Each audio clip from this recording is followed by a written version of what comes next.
almost every year, ang lagi nila sinasabi, agricultural extension daw ang pinakamadali. Pero I feel like hindi lang siya about the subject itself. Actually, hindi dapat natin na-underestimate. Pero it's about understanding the underlying principles. Ngayon, malalaman natin kung ano yung mga principles na yan in agricultural extension. So in this episode, we will learn the following. So we will have a discussion on extension approaches, the historical evolution of extension approaches as well.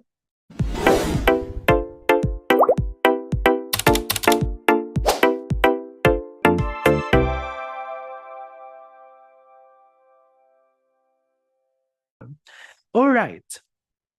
If you are new in this channel, I am Josh and I am from Yabong Pilipinas. The mission of Yabong Pilipinas is to democratize access to agricultural education.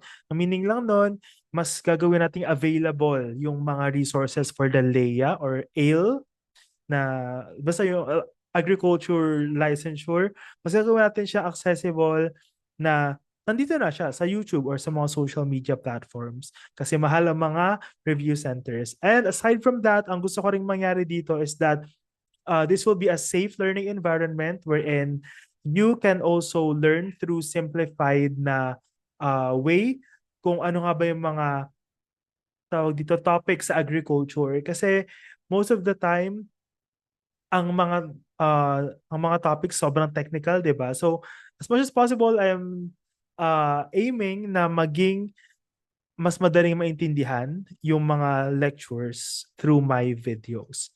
Ayun. And yeah, if you're new here, I have a lot of videos. This will be the first lecture on agricultural extension, but I think completed na or meron pa akong mga ilang idadagdag for crop science. I have a soil science series with our gardening partner in the US, which is Omaha Gardener. I will also link the videos in the playlists here. And at the same time, I have a 15-episode series sa Sprout of Philippines about almost lahat ng coverage, pero mas magiging detailed ako dito sa Yabong Pilipinas.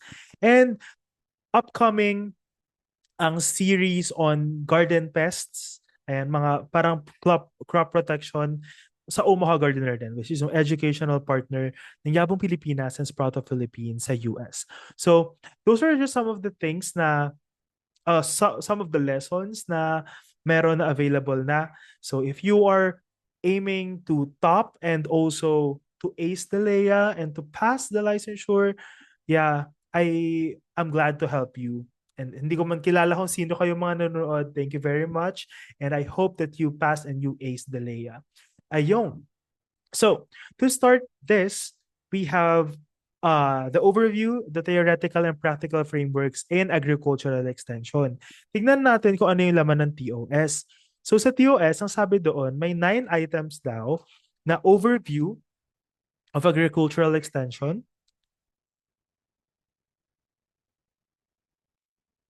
So this includes yung roots of agricultural extension, which means describing the historical antecedents of agricultural extension in Europe and the USA. So meron yan.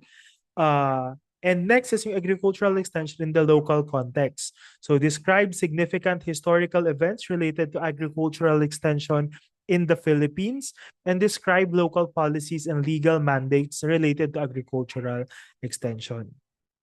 Another one, so yun ay 9 points and 20 items naman ay manggagaling sa theoretical and practical frameworks of agricultural extension. So this includes the extension approaches and models. So apply the approaches in agricultural extension. I think a lot of items nung nag-take ako ng licensure is about this. Kaya sobrang love ko ang agricultural extension. Kasi it's more an application talaga. Okay, alam nga natin itong mga terms na to. Ngayon, paano mo siya i-apply kapag nasa field ka na? So there are some, or I think a lot of the items are actually application and yeah, parang situational-ish type. And extension methods and techniques analyze the various education methods and uniques used in different uniques and techniques used in different contexts and assess the effectiveness of agricultural extension methods and techniques. So ayan. So in this episode alone, actually meron pa pala akong isang episode na medyo kadugtong neto kasama tong 20 items na to. 29 items na ang makukuha nyo if makukuha nyo yung mga information na nandito. So, ayun. So, let's jump into the video. Let's go. Let's review for the Leia. To start with, let us number our papers 1 to 10. Ayan. So, kuha muna kayo ng paper nyo, then mag-number kayo ng 1 to 10. You can pause the video.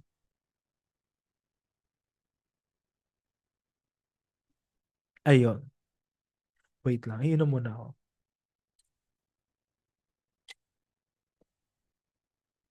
All right.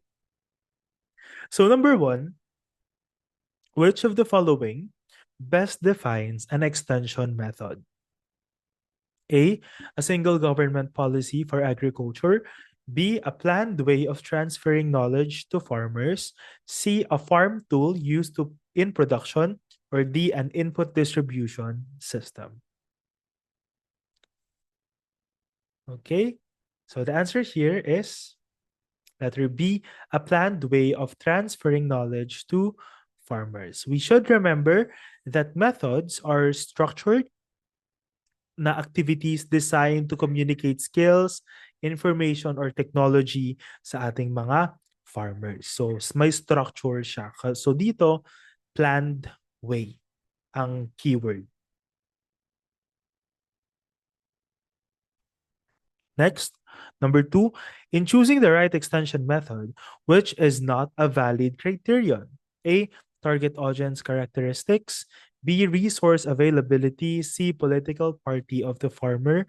Or D, extension objectives. So the answer for this one is, of course, letter C, political party of the farmer.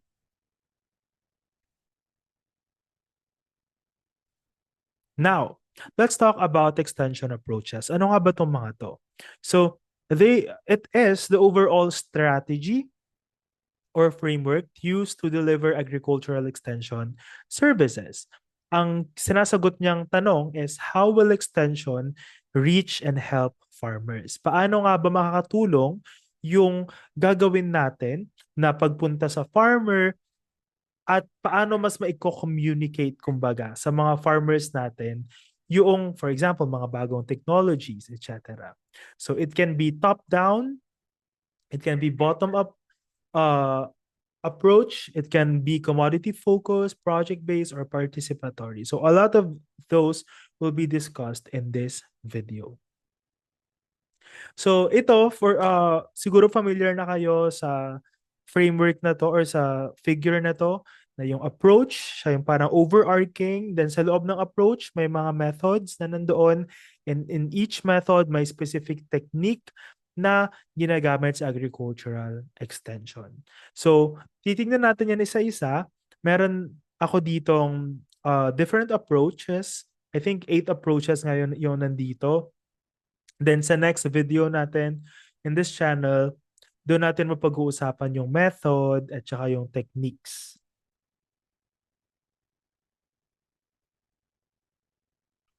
Okay, but first in this video, i-define muna natin sila isa-isa. So approach refers to the overall perspective or guiding philosophy in extension work. So ibig sabihin, ano nga ba yung talagang goal mo? Ano nga ba yung, kumbaga ito yung pinaka-general. Ayan, so it expresses a viewpoint, a principle, or framework of action. So merong specific principle, merong specific approach, meron specific na perspective doon sa approach na yon. So within a chosen approach, for example, approach natin is commodity approach. Sa loob nun, merong mga possible na methods na ilagay pa. Ayun. So, kaya yung methods na sa loob siya ng approach, if we will go back in this figure. So ang method naman, it refers to the organized process or set of steps arranged systematically to ensure smooth implementation. So example nito, for example, yung sa mga thesis natin. Ayan, so di ba meron tayong chapter 3 or yung methodology. So doon sa methodology, meron doon specific na mga steps. meron dong organized na process na susundan mo para gawin mo yung iyong thesis. So same through with extension. Kapag nakapili na tayo ng isa nating approach, for example, commodity approach, ang focus natin ay mga coconut farmers. So, ano naman yung method para natin sila i-reach? So that is called the organized process or yung method natin.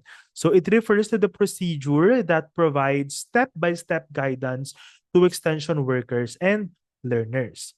And under method or sa loob ng method na yon, possible na may mga techniques. So this will be more discussed sa next na video. So the technique naman is a specific tool, tactic, or skill applied within a method. So again, approach, then sa loob nun may method, then sa loob ng methods, possible na meron dong mga technique or nandun yung mga techniques natin. So techniques naman, ito yung nagre-reflect ng creativity, yung strategy, the unique style of the extension worker or teacher. So when I discuss every time na dinidiscuss ko ang agricultural extension, I actually also reflect doon sa journey namin ng isa sa mga projects sa UPLB, which is under our institute. Isa ako sa mga nag-start ng project na yun, which is yung microgreens project. So sa microgreens project kasi, it was my topic for my undergraduate thesis tas sa master's thesis ko rin. So noong tinap ako to also be a leader, like an activity leader doon sa project na yon. So nag-yes ako syempre agad-agad kasi it is also my passion and my mission na maging accessible or mas malaman kung ano yung microgreens ng mga tao. So perhaps doon ako magbe-base din ng mga i-example ko dito. So feel ko madadaanan naman natin sila. So again, ano lang yan, laying the foundation. Abangan nyo kung ano yung mga stories mamaya. Ayun. So again, meron tayong approach, then method, and then sa loob ay technique. Okay. Now, ano nga ba yung importance of extension approaches in agricultural development? So, ito, nilista ko lang dito yung mga pinaka-basic, which is first, providing a roadmap for extension workers. Okay, paano ba gagalaw yung mga extension workers? Ano yung mission? Ano yung specific project na kailangan nilang tugunan? Ano yung mga i-communicate nila sa mga tao? So, doon pupunta ang roadmap. Next, organizes efforts, helps allocate resources effectively. So, especially in the context of companies or the government itself, for example, sa DA, lahat ng mga taong nagtatrabaho sa extension dyan, syempre meron silang sahod. So, yung sahod na yun galing sa tax ng taong bayan. So, the government needs to optimize yung specific approaches nila para habang sinusweldohan nila itong mga tao na to, effective and efficient na lang nagagawa yung trabaho nila. Kasi let's say for example, meron kang hinire na tao na magiging extension worker mo, tas wala kang plano dun sa project na yon. So parang, okay, mahihirapan or masasayang yung resources na pinapasahod mo siya pero walang nagiging progress. So parang ganoon siya on a company level as someone then who has worked with a lot of companies or a lot different companies and someone who also studied business and management nung aking masters. May ilang subjects ako doon. Kaya excited din akong gawin yung agricultural economics and marketing na videos. We'll dive into that perhaps 2 months from now, I guess. Ayun. So, ang impact nito ay kapag malakas yung extension approaches, strong extension approaches can improve farm productivity, sustainability, and rural livelihoods. So kapag kunwari merong bagong na-discover or na-invent na isang fertilizer, kapag naibibigay agad siya sa farmers natin, meron silang, anong tawag dito, means to do it, perhaps through government programs or what, tapos na-discuss sa mga extension workers kung ano yung benefits nito, paano, ano yung mga naging testing for this, etc., etc. Ayun, mas may improve yung farm productivity and even possibly sustainability and rural livelihoods. So again, one of the things that I really appreciate nung undergraduate when I studied extension, muntikan na akong mag-major sa extension. And it is actually my second or third choice. Ang isa ay weed science. So, pero nag-horticulture ako. Ayun. Kaya kung gustong-gusto yung extension, it's because you are simplifying heavy concepts from the science, from the research side, papunta sa mga farmers. Kumbaga, paano natin mas maiintindihan, paano mas maiintindihan ng mga farmers natin or even the general public, paano nila maiintindihan itong ini-research mo for so long. So that is one of the skills that some of my former team leaders and bosses, doon nila ako kino-commend that I can translate heavy technical science papunta sa absorbable na contents. So, ayun din yung goal ko talaga dito sa Yabong Pilipinas na sana hopefully ganun yung nangyayari na natatranslate ko siya. And nag-enjoy kayo na pakinggan akong mag-lecture dito. Ayun. So, ayan. So, ayun yung gusto ko because agricultural extension actually bridges the gap between the heavy science and the general public. So, extension, ayun yung bridge. Okay, so here are the key features of an extension approach. So first, it embodies the philosophy of a system. So merong philosophy, it spells out the doctrine of the system. It provides a style of action that guides direction of programs, shapes leadership, methods, resources, and linkages. Ito pala, in agricultural extension, when I was studying for the LEA, I didn't focus on memorizing stuff. Mas nagre-reflect ako sa principles nila. Then, tama yung naging decision ko nun kasi wala namang masyadong objective sa licensure. More on the principle itself. So you will notice in the way that I also lecture dito sa Yabong Pilipinas, it's more on experiential. Sinasabi ko kung ano yung mga na-experience ko, sinasabi ko, for example, yung mga experiments sa crop science, ganyan. It's because I want people cannot always remember anong tawag dito, statistics. Kahit bagsakan ko kayo dito ng mga maraming statistics, maraming terms, etc., may hirapan kayo i-memorize lahat ng mga yon. But most of the time, people can remember stories. So ito yung magic of storytelling na whenever that you are talking as well, for example, to other people, mas matatandaan nila yung flow ng story. Ayan, mas matatandaan nila, parang diniscuss to ni sir, ganito yung ginawa nila, blah, blah, blah, blah. So, more probably, doon nyo siya mas matatandaan, hindi lang sa randomly na parang, okay, ito yung purpose niya, blah, blah, blah. So here, let's say for example, in this slide, hindi ko sinasabi na i-memorize niya, okay, key features of an extension approach, number 1, philosophy, number 2, doctrine, number 3, style of action. Kasi hindi naman ganun ang mga lumalabas. Ayun. I hope.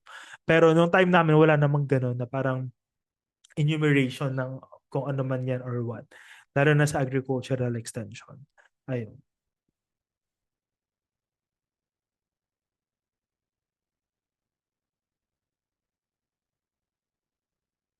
Now, let's go to the historical evolution of extension approaches. So mga ang tawag dito, mga history. I hate history, to be honest. Kaya nung time na nag-aaral ako ng agricultural extension, first exam yata to or second exam, grabe, hindi ko alam kung mababa ba ako sa exam na yon. Kasi I hate studying history. So, gawin natin siyang parang kwento na lang. Ganyan. So, tandaan natin na ang agricultural extension, nag-emerge siya during the crisis ng Irish potato famine. So itong Irish potato famine, mababanggit ko rin siguro yan when we talk about plant pathology kasi ayan talaga yung isa sa mga big events when it comes to the development of agricultural extension, and also sa plant pathology may mga ilang concepts about this. So ayan. So this is the potato late blight nasa gilid caused by the pathogen Phytophthora infestans. Tapos, nung time na yan, since nagkaroon ng famine, kapag sinabing famine, taggutom, ganyan.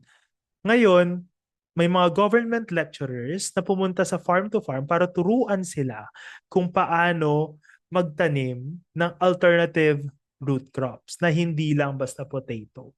Ayun. So, ayun yung tinuro nitong uh, crisis na ito. So, tandaan nyo lang, Irish potato famine. Then, ito na, sa mga different countries, lumabas na ang mga to. Nagkaroon na ng traveling teachers or wanderlerer. Yan, traveling teachers sa Germany in the 1850s. So, nagkaroon ng advisors from agri-societies. So, kumbaga, ito yung goal nila na pupunta sa iba't ibang lugar tapos tinuturuan sila ng mga farming practices. So, sa Germany rin, noong 1850s, nag-open ng agri-schools for farmers' children. Ayan. So, this is sa Germany.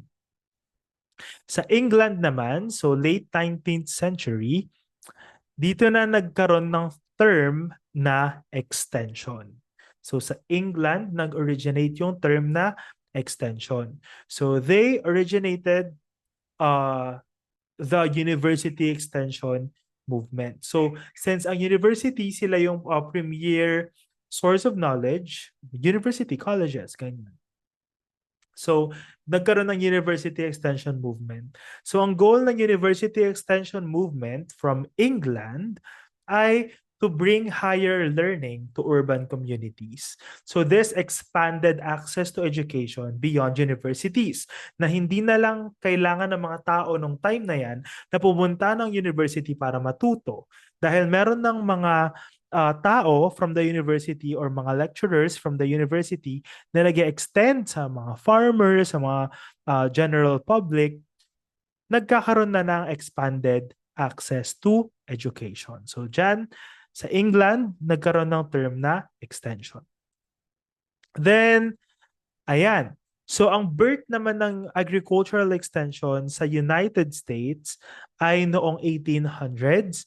So doon, nagkaroon ng land-grant colleges and experiment stations. So we have the Morrill and Hatch Acts in early 1900s yung Smith-Lever Act, institutionalized extension in the US. Okay, I think pag-usapan natin yung saan ko diniscuss yun? Okay, so I'm gonna perhaps in other videos kung madi-discuss tong mga land grant, Morrill Hatch Act, tapos yung Smith-Lever Act. Kasi if there are acts talaga na kailangan nyo lang pag-aralan, I think yan lang yun. Siguro mag-separate video na lang ako on that or shorts. Ang alam ko meron ako nandito eh. Anyway, ayan. So, post-World War II, nagkaroon ng top-down approach. Ayan, so top-down, from top to down. So, technology transfer approaches, dun din nagkaroon ng term na Green Revolution. So, if you will go back, sorry gumagana na ako kapag kailangan ko lumunok, ganyan. Ayan, so meron akong diniscuss dito sa Nature and Importance of Agriculture about the Green Revolution. You can also check on that video. That's on the crop science side yata. Basta overview of the importance of agriculture. So general siya. So Green Revolution, ang nangyari lang doon, kaya nagkaroon ng top-down and technology transfer approaches kasi dito tumaas yung demand for, okay, yung farms natin dapat mataas yung yield. Kaya dito na gumamit ng pesticides, nagkaroon ng mechanization, nagkaroon ng maraming tractors, etc. Then lahat ng mga technologies na yon dinadala nila sa mga other places. For example, sa mga farms, sa mga hacienda, ganyan. So that was termed as the Green Revolution.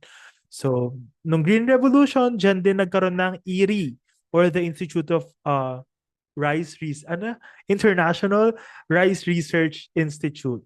Ayan. So yung IRI, kung titingnan nyo kung kailan siya na-establish, it's 1960. Ayun din yung kasagsagan ng Green Revolution.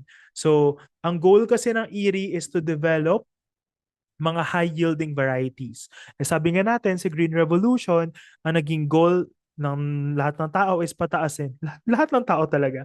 Ang naging goal natin as a society in the whole world ay pataasin ang ani. Ayun siya kumbaga. So, ayan. Kaya yung sa Erie, ang naging goal nila is to produce high-yielding varieties of rice, being rice as a staple crop in the Philippines and even in Asian countries. Ganun.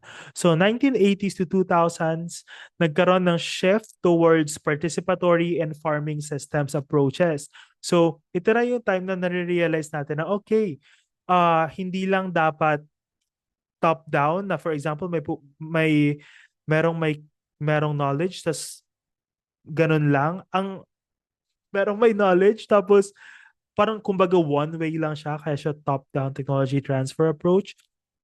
So ang nangyari na is participatory and meron ng farming systems. For example, hindi na lang isa yung commodity or we are also learning from other farmers. Ganun na yung nangyayari na shift sa 1980s to 2000s. And of course, today, ICT-based, meron ng mga farmer-led and climate-smart extension. So a lot of approaches na yun nangyayari ngayon. So I also suggest, and I think naman as people who are in the agricultural space, kayo yung nag-aral ng agriculture, I think if you're gonna go to your, let's say for example, algorithm sa Facebook, sa TikTok, or kung saan man, I'm sure meron namang mga lumalabas kahit papaano na mga news on the new technologies on agriculture. Ganon. So, marami na ngayon, lalo na in this age of AI, I think that farming is really going to another direction, more on digital farming and also precision farming. So a lot of things can happen in the next years as well. Okay. So ngayon, punta naman tayo sa Pilipinas. So ito, medyo na-discuss ko na siya sa overview of the nature and importance of agriculture na video. So I will just link it here. So Spanish and American period, nagkaroon ng agricultural schools and experiment stations. Sa UPLB, if, again, ulitin ko yung inistorya ko noon na if you will look at the different buildings na meron kami sa UPLB, most of them are, hindi naman most, may mga American doon kasi sila yung mga unang naging estudyante ng UPLB. For example, si Charles Fuller Baker, si Copeland, yung mga yan. So, ayun, it just exemplifies na sa UPLB yung roots ng agricultural schools from the US, sila yung nagdala dito sa Pilipinas. The 1970s, nagkaroon ng Masagana 99 under the Marcos regime. Ang nangyari, rice intensification. Kumbaga, ang naging goal nun is makagawa ng 99 cavans of rice sa 1 hectare of land. So, ayun yung goal nun. Kaya nag-boost ng rice production. From the 1980s to 1990s, World Bank supported the training and visit system. So TNV system.